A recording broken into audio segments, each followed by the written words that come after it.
آپ نے عمر بن سعد سے ملاقات کی اور عمر بن سعد کے سامنے 3 شرطیں پیش کی. فرمایا دیکھو میرے خون کا وبال اپنی گردن پر نہ لو، تم مجھے اچھی طرح جانتے پہچانتے ہو، تمہیں یہ بھی معلوم ہے کہ ایک مسلمان کو بے گناہ قتل کرنا جہنمی بننے کے مترادف ہے، اور میں تو تمہارے رسول کا نواسا ہوں، اور اس وقت روئے زمین پر میرے سوا اور کوئی تمہارے رسول کا نواسا نہیں ہے، تو اپنے آپ کو ہلاکت اور تباہی کا شکار نہ بناؤ. میں تمہارے سامنے 3 شرطیں پیش کرتا ہوں، ان تینوں میں سے کوئی ایک مان لو تاکہ تمہاری گردن پر میرے خون کا وبال نہ آئے. آپ نے 3 شرطیں پیش کی کہ یا تو مجھے واپس چلے جانے دو، جہاں سے میں آیا ہوں میں وہیں چلا جاتا ہوں، اگر واپس مکے نہیں جانے دیتے ہو تو مجھے کسی اور ملک کی طرف چلے جانے دو، مجھے اپنے ملک کی حدود سلطنت سے باہر نکال دو، میں کسی اور ملک میں جا کر اسلام کی تبلیغ کرتے ہوئے اپنی زندگی کے دن گزار لوں. اگر تم مجھے کسی اور ملک اور کسی سرحد کی طرف نہیں جانے دیتے ہو تو پھر مجھے سیدھا یزید کے پاس لے چلو، میں جانوں اور وہ جانے، میرے اور اس کے درمیان جو فیصلہ ہونا ہوگا وہ ہو جائے گا. آپ نے یہ 3 شرطیں پیش کی.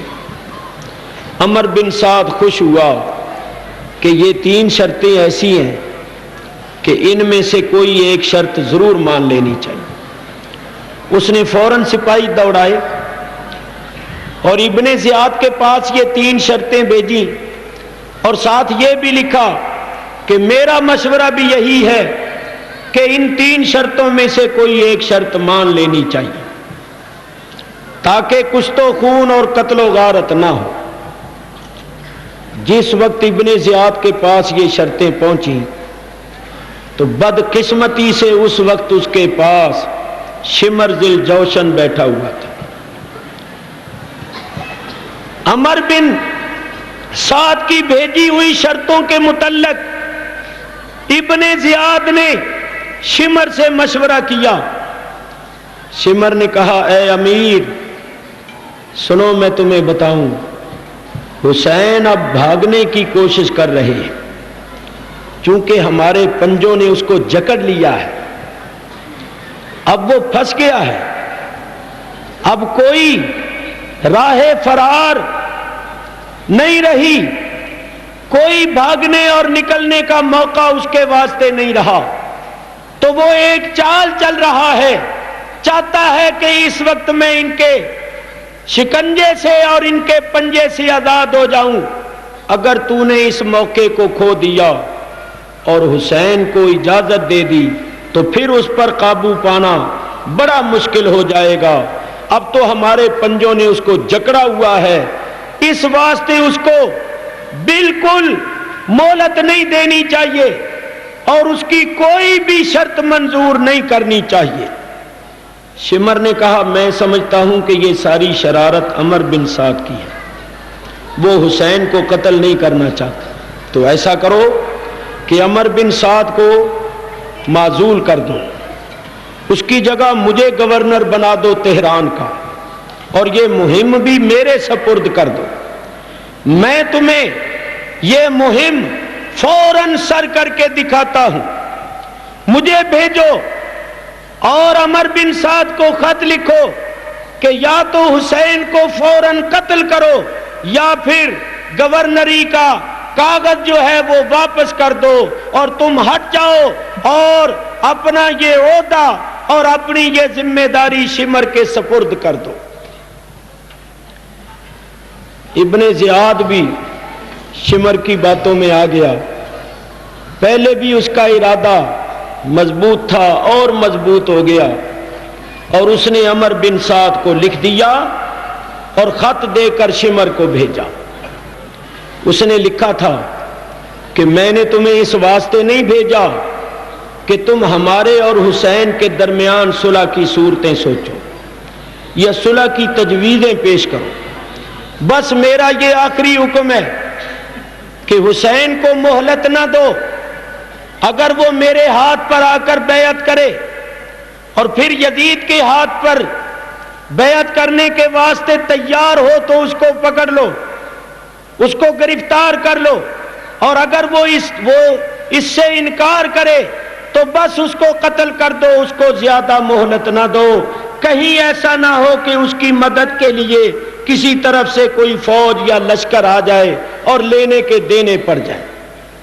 اور اگر تم اس کام کے واسطے تیار نہیں ہو تو تمہارے پاس جو تقرری کا کاغذ ہے وہ شمر کے حوالے کر دو, اور فوج کی کمان جو تمہارے پاس ہے وہ بھی شمر کے سپرد کر دو, اور تم سبکدوش ہو جاؤ, آزاد ہو جاؤ. پھر اس کام کو شمر کرے گا.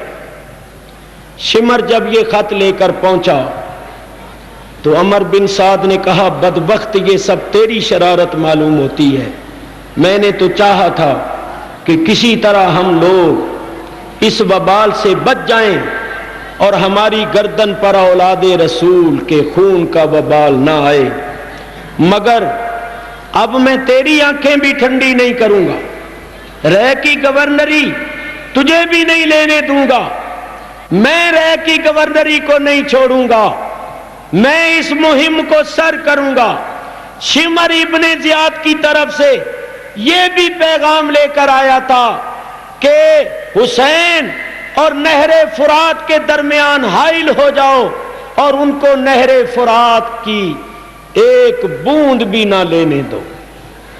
چنانچہ اس شمر کے آنے پر عمر بن سعد نے امام علی مقام کو واضح طور پر یہ کہہ دیا کہ بس اب دو ہی راستے ہیں, یا تو بیعت کرو یا لڑنے کے واسطے تیار ہو جاؤ.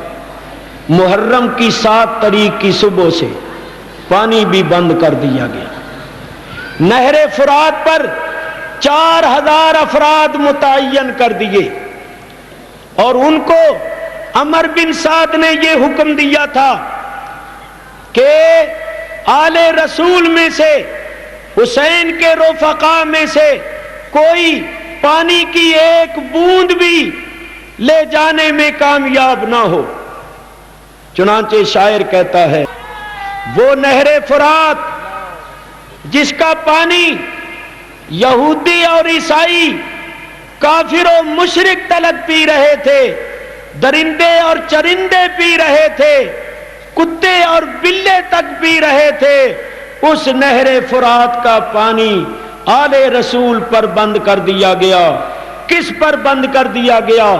اس حسین پر جس کا نانا مالک کوثر ہے اور باپ ساقی کوثر ہے. بدبختوں نے یہ خیال نہ کیا کہ اس کا پانی بند کر کے اس کے باپ اور اس کے نانا جان کے ہاتھوں ہم کوثر کے جام کس طرح پی سکتے ہیں. مگر میں یہ کہتا ہوں کہ ان کے مقدر میں کوثر کے جام تھے ہی نہیں, ورنہ وہ ایسی بدبختی کا مظاہرہ نہ کرتے. امام علی مقام حضرت حسین رضی اللہ تعالیٰ عنہ نے اپنے چند رفقا کو بھیجا.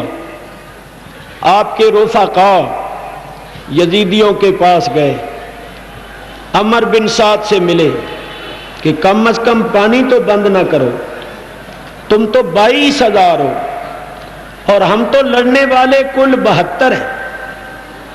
ہر قسم کے ساز و سامان کے ساتھ آئے ہو, پانی تو بند نہ کرو. اگر تمہیں ہمارا خیال نہیں تو رسول زادیوں کا خیال کرو, چھوٹے چھوٹے بچوں کا خیال کرو. پانی ایک ایسی چیز ہے جس کی ہر وقت ضرورت ہے. کہنے سننے پر بھی وہ بدبخت پانی دینے کے واسطے تیار نہ ہوئے. یاد رکھو, یہ حجت قائم ہو رہی تھی, یہ حجتیں قائم ہو رہی تھیں کہ یہ بدبخت کل قیامت کے دن اللہ کی بارگاہ میں کوئی عذر پیش نہ کر سکیں, یہ نہ کہہ سکیں کہ اے اللہ اگر تیرے نبی کا نواسا ہم سے پانی مانگتا تو ہم ضرور دے دیتے، انہوں نے پانی مانگا ہی نہیں، آپ نے حجت قائم کی تاکہ اللہ کے فرشتے لکھ لیں اور کل قیامت کے دن جب اللہ کی بارگاہ میں یہ مقدمہ پیش ہو تو وہاں یہ بات بھی آ جائے کہ ان ظالموں نے مانگنے پر بھی پانی نہیں دیا۔ میرے بزرگوں اور دوستوں، مختصر یہ ہے کہ محرم کی 9 تاریخ آ گئی۔ یہاں میں ایک بات کرتا ہوں، امام علی مقام نے لشکر یزید کے سامنے ایک خطبہ دیا، اس خطبے کا ایک ایک حرف اس بات کی روشن دلیل ہے کہ امام علی مقام نے اتنی بڑی قربانی کس عظیم مقصد کے واسطے دی تھی۔ یزیدی لشکر کے سامنے فاطمہ الزہرا کی آنکھوں کا تارا، نبی کریم علیہ الصلوۃ والسلام کا جگر پارا، نبی کریم علیہ الصلوۃ والسلام کی جرأت اور شجاعت کا مظہر خطبہ ارشاد فرما رہا ہے۔ آپ نے اللہ کی حمد و ثنا کرنے، نبی کریم علیہ الصلوۃ والسلام پر درود و سلام بھیجنے کے بعد فرمایا، اے لوگو، میرے نانا جان کا یہ فرمان ہے کہ اگر کوئی مسلمان کسی ایسے ظالم بادشاہ کو دیکھے جو اللہ تعالیٰ کی حلال کردہ چیزوں کو حرام اور حرام کردہ کو حلال قرار دے دے اور سنت کو مٹا کر بدعت کو رائج کرے، مال غنیمت کو، خزانے کے پیسے کو اپنا ذاتی مال سمجھ لے، اپنا ذاتی پیسہ سمجھ لے جو قوم کی امانت ہے، اور اللہ کے بندوں پر ظلم و زیادتی کے ساتھ ان کی مرضی کے خلاف حکومت کرے، تو وہ دیکھنے والا مسلمان اس ظالم بادشاہ کے خلاف قولاً یا فعلاً بقدر طاقت و استطاعت کچھ نہ کرے تو اللہ تعالیٰ کو حق پہنچتا ہے کہ وہ کل قیامت کے دن اس ظالم بادشاہ کے ساتھ اس مسلمان کو بھی جہنم میں داخل کر دے جو مسلمان کسی ظالم بادشاہ کو دیکھے اور اس کے خلاف کوئی کوشش نہ کرے۔ آپ نے فرمایا، آگاہ ہو جاؤ، یزید نے اور اس کے ساتھیوں نے رحمان کی اطاعت کو چھوڑ دیا ہے، شیطان کی اطاعت اختیار کر لی ہے، سنت کو مٹا رہے ہیں، بدعت کو رائج کر رہے ہیں، اللہ تعالیٰ کی حلال کردہ چیزوں کو حرام اور حرام کردہ کو حلال ٹھہرا رہے ہیں، ظلم و زیادتی کے ساتھ لوگوں کی مرضی کے خلاف زبردستی حکومت کر رہے ہیں۔ میں بنسبت کسی اور کے زیادہ حق رکھتا ہوں کہ میدان عمل میں آؤں اور حق و صداقت کی آواز بلند کروں، کیونکہ جس دین کو مٹایا جا رہا ہے، جس دین کے نظام کو درہم برہم کیا جا رہا ہے، وہ دین میرے نانے کا دین ہے، یہ گلشن اسلام میرے نانے کا گلشن ہے اور میں اس کا محافظ ہوں۔ مجھ پر زیادہ ذمہ داری عائد ہوتی ہے کہ میں گلشن اسلام کی حفاظت کروں اور حق و صداقت کی آواز کو بلند کروں۔ اللہ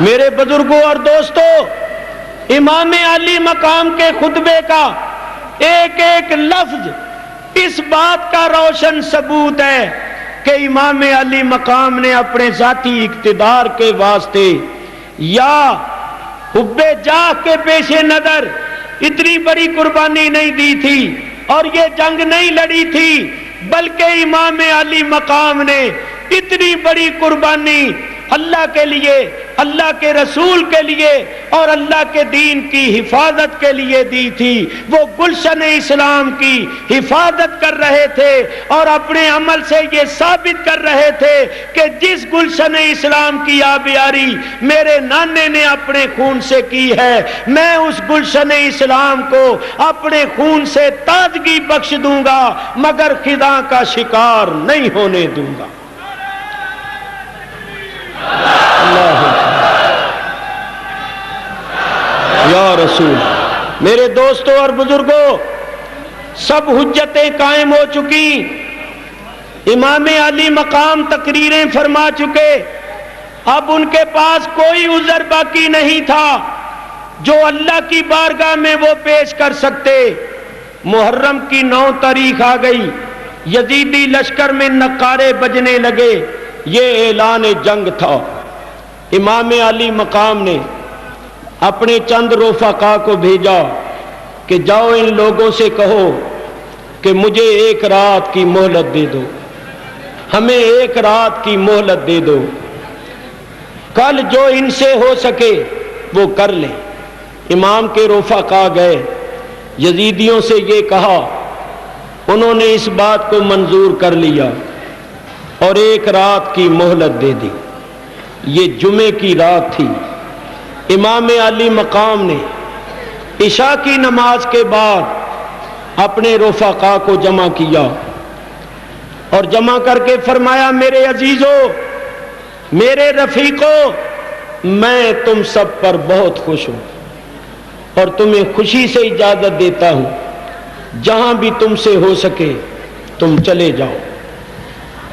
رات کی اس تاریکی میں تمہارے لیے جانا آسان ہے، کوئی بھی اپنے آپ کو میرے ساتھ رہنے پر مجبور نہ پائے، میں خوشی سے تمہیں اجازت دیتا ہوں، تم چلے جاؤ اور ان بچوں کو بھی ساتھ لے لو، یہ میرے خون کے پیاسے ہیں، میرے خون سے ان کی پیاس بجھ جائے گی۔ امام علی مقام نے اپنے رفقا کو جانے کی اجازت دی، مگر آپ کے رفقا میں سے کوئی ایک بھی جانے کے واسطے تیار نہ ہوا۔ سب نے کہا، اے فرزند رسول، اس مصیبت کے وقت آپ کا ساتھ چھوڑ جائیں اور آپ کو دشمن کے حوالے کر کے چلے جائیں تو کل قیامت کے دن رسول اللہ کو کیا منہ دکھائیں گے؟ رسول اللہ فرمائیں گے، تم نے مصیبت کے وقت میرے بیٹے کا ساتھ چھوڑ دیا، تم نے اپنی جانوں کو عزیز سمجھا اور میرے فرزند کو دشمن کے نرغے میں چھوڑ کر چلے گئے۔ ہم ہرگز ایسا نہیں کریں گے، ہماری 1000 جانیں ہوں تو آپ پر نثار ہیں، ہم پروانوں کی طرح آپ پر اپنی جانیں نثار کریں گے، قربان کریں گے اور اس مصیبت کے وقت آپ کا ساتھ نہیں چھوڑیں گے، بلکہ آپ دیکھیں گے کہ میدان جنگ میں ہم آپ کے آگے پیچھے دائیں بائیں ہو کر اپنی جانیں نثار کریں گے، اور جب تک ہمارے جسم میں جان ہوگی ہم دشمن کا کوئی تیر آپ تک نہیں پہنچنے دیں گے۔ مقام ان کے اس جواب سے بہت خوش ہوئے، ان کو دعائیں دیں، فرمایا اگر میرے ساتھ رہنے کا عزم کر چکے ہو تو پھر صبر و استقلال کے پہاڑ بن جاؤ، تم نے ظلم و جفا کی آندھیوں سے ٹکر لینی ہے، تم نے راہ حق میں ثابت قدمی کا مظاہرہ کرنا ہے، جاؤ اپنے اپنے خیموں میں 2 گھڑیاں اپنے رب کی عبادت کر لو، توبہ و استغفار کر لو، ذکر اذکار کر لو، تلاوت و درود پڑھ لو، نفل نوافل پڑھ لو، کچھ آرام بھی کر لو، شاید پھر کوئی رات تمہیں عبادت کے واسطے اور آرام کے واسطے نہ ملے۔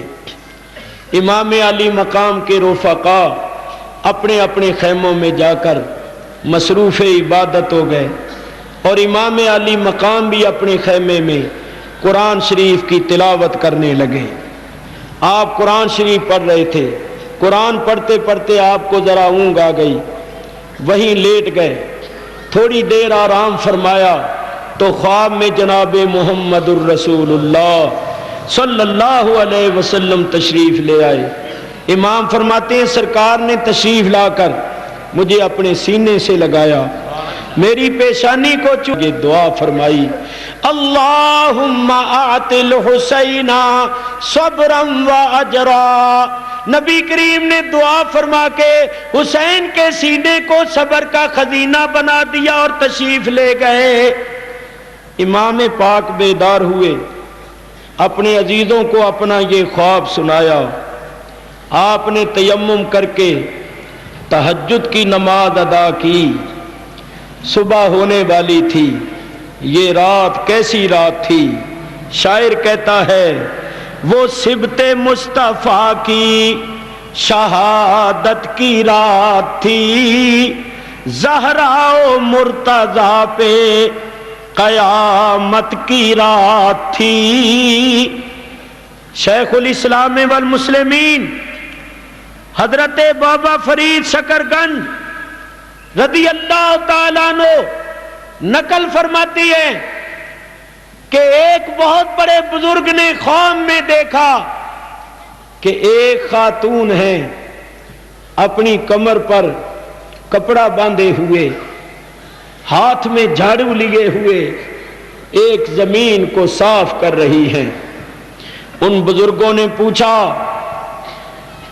کہ یہ خاتون کون ہے؟ تو پاس کھڑی ہوئی ایک دو عورتیں جو تھیں، انہوں نے کہا یہ محمد الرسول اللہ کی بیٹی فاطمہ الزہرا ہے رضی اللہ تعالیٰ عنہ۔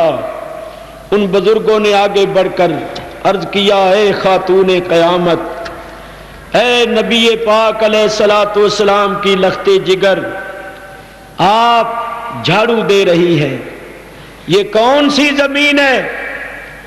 یہ کون سی وادی ہے؟ یہ کون سا مقام ہے جہاں آپ خود بنفس نفیس جھاڑو دے رہی ہیں، جبکہ سینکڑوں ہزاروں آپ کی باندیاں اور غلام اور کنیزیں ہیں؟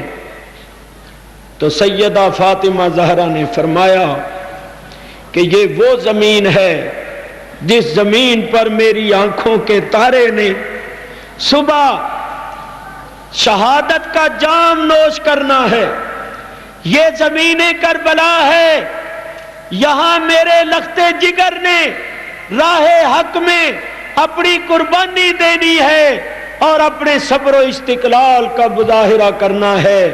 میں اس لیے زمین صاف کر رہی ہوں کہ کوئی روڑ اور کوئی کینکر میرے لخت جگر کے بدن میں نہ چبھ جائے۔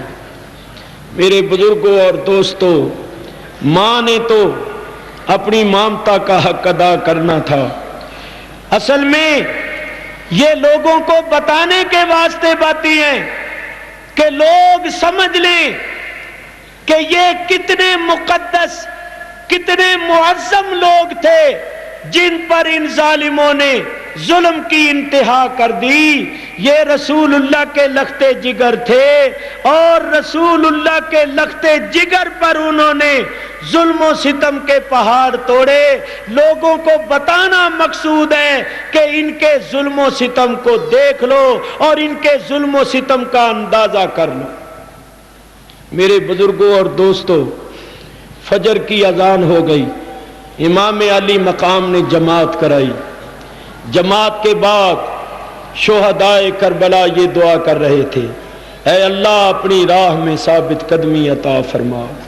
امام حسین یہ کہہ رہے تھے، مولا یہ سر ہمیشہ تیری بارگاہ میں جھکا ہے، اب بھی جھکے۔ عادت کی سحر ہے لٹنے کا، تباہی کا، پریشانی کا دن ہے، اولاد پیغمبر کی یہ قربانی کا دن ہے۔ محرم کی 10ویں تاریخ کا سورج غم و الم کا پیغام لے کر افق پر نمودار ہوا۔ تھوڑی دیر گزری، یزیدی لشکر میں پھر نقارے بج رہے تھے، یہ اعلان جنگ تھا۔ سب سے پہلے عمر بن سعد جو یزیدی لشکر کا سالار تھا، چند نوجوانوں کے ساتھ آیا اور امام کے خیموں کے پاس آ کر اس نے ایک تیر چلایا اور کہنے لگا، گواہ رہنا سب سے پہلا تیر دشمن کی طرف پھینکنے والا میں ہوں۔ وہ بدبخت تو واپس چلا گیا، اب اس کے ساتھی میدان میں چکر لگا رہے تھے، گھوڑے دوڑا رہے تھے، فخر و غرور کے کلمے کہہ رہے تھے اور مقابلے پر آنے کی دعوت دے رہے تھے۔ جب انہوں نے دیکھا کوئی مقابلے پر نہیں آ رہا، انہوں نے چند تیر چلائے جو امام کے خیموں میں آ کر گرے۔ رفقا جو شوق شہادت میں سرشار تھے، انہوں نے عرض کیا حضور ہمیں اجازت دیجئے کہ ہم ان دشمنوں سے لڑیں، شجاعت اور بہادری کے جوہر دکھائیں اور ان ظالموں کو واصل بجہنم کرتے ہوئے جام شہادت نوش کریں۔ ان کی طرف سے پہل ہو چکی ہے، جارحانہ قدم اٹھ چکا ہے، تیروں پر تیر چلے آ رہے ہیں، ہم یہاں بیٹھے بیٹھے ان کے تیروں کا نشانہ نہیں بننا چاہتے، مردانہ وار مقابلہ کرتے ہوئے ان کو مارتے ہوئے جام شہادت نوش کرنا چاہتے ہیں۔ امام علی مقام نے اجازت دے دی۔ کربلا کی زمین پر حق و باطل کا معرکہ شروع ہو گیا، تلواریں چلنے لگیں، تیر چلنے لگے اور کربلا کی زمین خون سے سیراب ہونے لگی، نیزے جسموں سے آر پار ہونے لگے۔ امام علی مقام کے رفقا نے جس جوان مردی اور جس جان نثاری کا مظاہرہ کیا، تاریخ میں اس کی مثال نہیں ملتی۔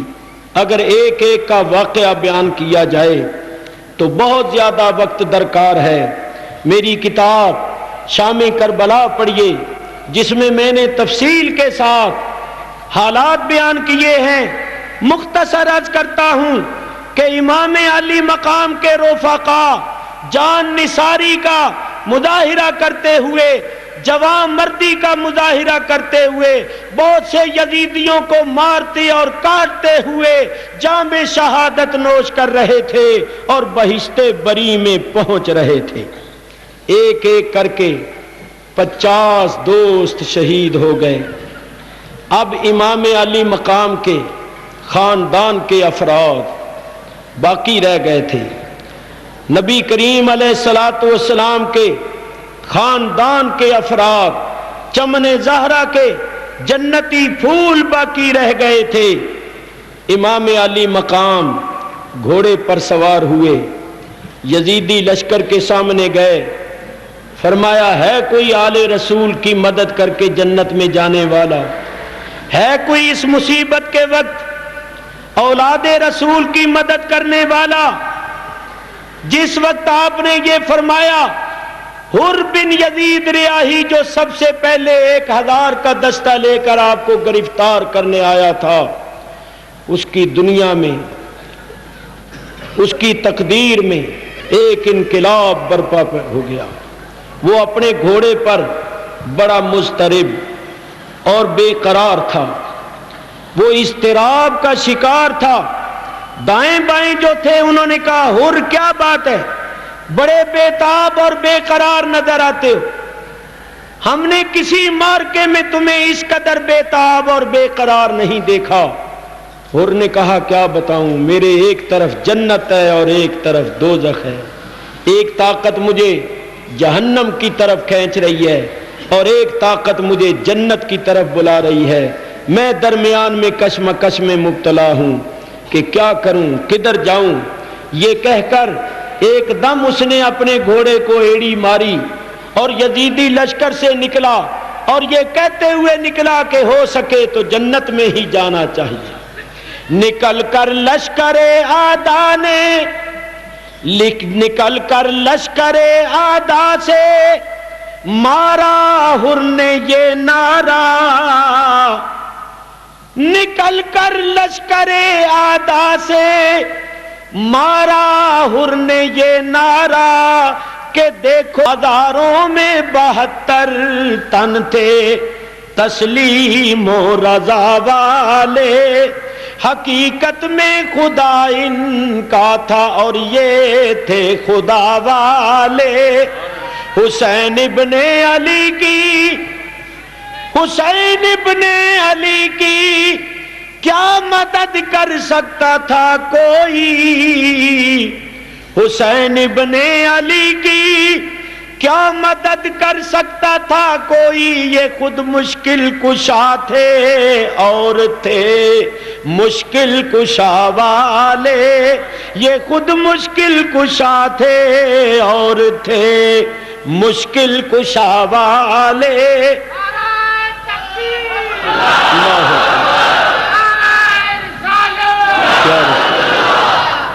میرے بزرگوں اور دوستوں غور کرو، اگر یزیدی لشکر میں سے ایک دو آدمی آ جائیں تو کیا فرق پڑتا ہے؟ ارے ہزاروں کی تعداد میں سے اگر ایک دو آ جائیں تو کوئی فرق نہیں پڑتا، اور ادھر تو چند افراد باقی رہ گئے تھے، اگر ان میں ایک دو کا اضافہ ہو جائے تو کوئی فرق نہیں پڑتا۔ امام علی مقام پھر کیوں نکلے تھے اور یزیدی لشکر کے سامنے جا کر یہ کیوں اعلان فرمایا تھا کہ ہے کوئی اولاد رسول کی مدد کرنے والا، ہے کوئی آل رسول پر جان قربان کر کے جنت میں جانے والا؟ معلوم یہ ہوتا ہے کہ امام کی نگاہ پاک نے دیکھا کہ حر ہے جنتی کھڑا ہے دوزخیوں میں، ہے سعید کھڑا ہے شکیوں میں، تو امام علی مقام اس کو بلانے گئے تھے کہ تو ادھر کا نہیں ہے ادھر کا ہے، تیرا نام ان کے اندر نہیں لکھا ہوا، ہمارے ساتھ لکھا ہوا ہے۔ چونکہ اس کے نکلنے کا سبب امام علی مقام کا بلانا بننا تھا، جب سبب کا وجود ہوا تو مسبب بھی معرض وجود میں آ گیا اور سعید سعداء میں آ گیا اور اشقیاء کو چھوڑ دیا۔ نعرہ تکبیر، اللہ نعرہ رسالت۔ حر امام علی مقام کی خدمت میں حاضر ہو کر سلام عرض کرنے کے بعد یہ کہہ رہا ہے، حضرت میں ہی وہ بد نصیب انسان ہوں جو سب سے پہلے آپ کو گرفتار کرنے آیا تھا، مگر حضرت مجھے یہ نہیں معلوم تھا کہ ان لوگوں کی شقاوت اور بدبختی اس حد کو پہنچ جائے گی۔ میں تو یہ سمجھتا تھا کہ آخر چند شرطوں پر صلح ہو جائے گی، جس طرح آپ کے بھائی امام حسن مجتبیٰ اور امیر معاویہ کے درمیان چند شرطوں پر صلح ہو گئی تھی، اس طرح صلح ہو جائے گی۔ مجھے یہ نہیں معلوم تھا کہ یہ بدبخت میدان کربلا میں آپ کا پانی بھی بند کر دیں گے، آپ کی کوئی تقریر ان پر اثر انداز بھی نہیں ہوگی، آپ کی ساری شرطوں کو رد کر دیں گے اور مسافری کے عالم میں آپ کے اہل و عیال کے سامنے آپ کو قتل کرنے کے درپے ہو جائیں گے۔ ان کی شقاوت تو انتہا کو پہنچ گئی، ان کی بدبختی تو انتہا کو پہنچ گئی۔ حضرت آپ نے اعلان فرمایا، اس اعلان نے میری دنیا بدل دی۔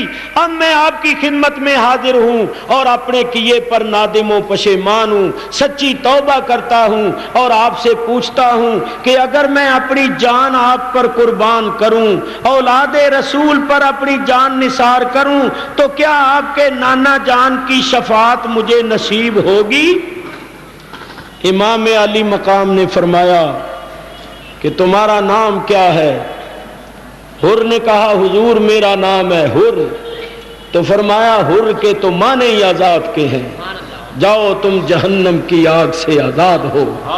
اگر تم اپنے کیے پر نادم و پشیمان ہو، اب اولاد رسول پر جان قربان کرنے کا عزم و ارادہ رکھتے ہو، تو یقیناً تمہیں ہمارے نانا جان کی شفاعت نصیب ہوگی۔ لیکن حر تم ایسے وقت میں ہمارے پاس آئے کہ ہم تمہاری کوئی تواضع نہیں کر سکتے، تمہیں پانی تک نہیں پلا سکتے، لیکن سنو، جب قیامت کا دن ہوگا اور ہم جنت میں جائیں گے اور تم ہمارے ساتھ ہوو گے، تو ہم تم سے یہ عہد کرتے ہیں کہ پہلے تمہیں کوثر کا جام پلائیں گے، پھر خود پیئیں گے۔